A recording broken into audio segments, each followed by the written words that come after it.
Good morning, everybody. I am here from my favorite waterfall in Crape Park. Man, I love this time of year, and I love this park. Park is incredible. So, where was I yesterday? Tim, where'd you go? Well, life happens, and sometimes life doesn't go the way that you plan. How many times does that happen? More times than not. And sometimes when those things happen where life doesn't go the way that you plan, it's something pretty significant. So, what do you do in that situation? Well, first of all, you plan for it. You plan for the things that you don't plan for. Yeah, you do.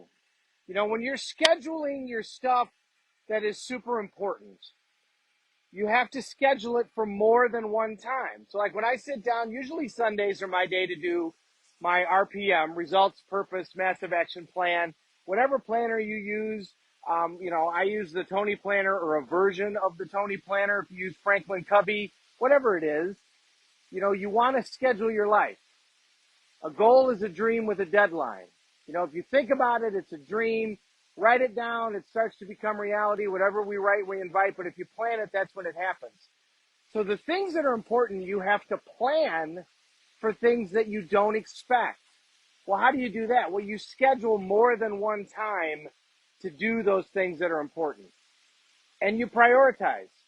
The great thing about writing down, we've learned that writing as opposed to typing or texting increases retention, neural pathways thousands of times more than if you're typing or if you're texting.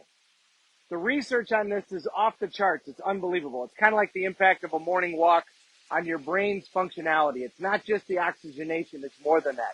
Well, when you write things, whatever you write, you invite. You're creating tons of neuro associations and neural pathways in your head when you do this. So when you actually go through the act of sitting down and writing stuff down, and if you later put it into an electronic calendar, that's more than fine. That's what I do. That's where I schedule it, is in the electronic calendar. But I write it down and I prioritize it. And the act of that alone will make it so that when life goes sideways, which let's face it is gonna happen, you know what your priorities are. You're like, okay, I'm not gonna get that done today, but I have time scheduled to do it 2 days from now. I know my priorities on the following things. Number one, I gotta exercise. I gotta get that in. I know I gotta figure that out. Number two, I gotta eat healthy. So I got to make sure that I do that. You know how I plan for that? We plan by doing almost a week's worth of meals in advance. We do at least 3 days worth of meals at all times. So we're starting to get low. We have a meal set up. We do about 3 days worth of meals. That way, if things go sideways, pack, put them in the cooler, off you go, and you don't ever have to worry about dealing with food. Your food is taken care of. So we know that every now and then life's going to go the way that you didn't think it was going to go. That's going to happen. The kids are going to get stitches. Somebody's going to break an arm. Somebody's going to get sick. The car's going to get a flat tire. In my case, the brand new puppy's going to run away, and you're going to spend a couple of days trying to chase down the brand new puppy. So what do you do in those situations? If you know what your outcomes are, and if you've prioritized them, then you'll know what the things are that are musts and the things that you can set aside. And if you've scheduled, remember, design your own life. Don't become part of somebody else's design for theirs.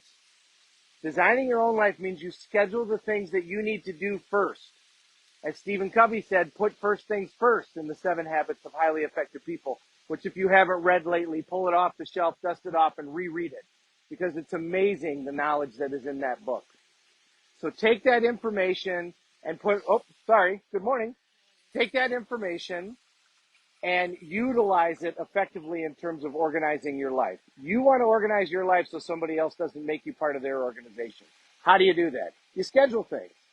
And that way when things go sideways, you've already prepared for it. You're like, okay, so this isn't how I planned this.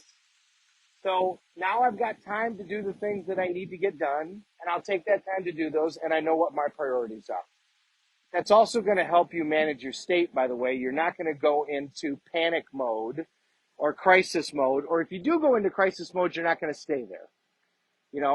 Remember, problems are here to give us more strength. Problems are here to make us more of who we're supposed to be. And we can't control events, but we can control our response to those events. Part of controlling our response to those events is to be prepared. so that when something doesn't go the way that you planned, you've got other time in order to take care of that.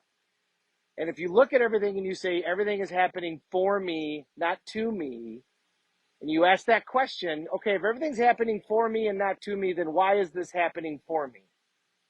That's going to be a much more powerful question. Why is this happening for me? What's the lesson that I can learn from this? What can I glean from this? And what's the possible outcome that I can generate? So I hope that makes sense and is helpful. If you're not involved in a planner currently, if you don't schedule it, and scheduling it in your mind is good, okay, that's better than not scheduling it at all. But if you don't currently schedule your time, please take out an old planner. It doesn't matter if the dates are right. Scratch off the date and put in today's date and start working on one and schedule your time. Sundays have always been my time to do that. Sunday morning, Sunday evening, something like that. But whatever it is, schedule your time.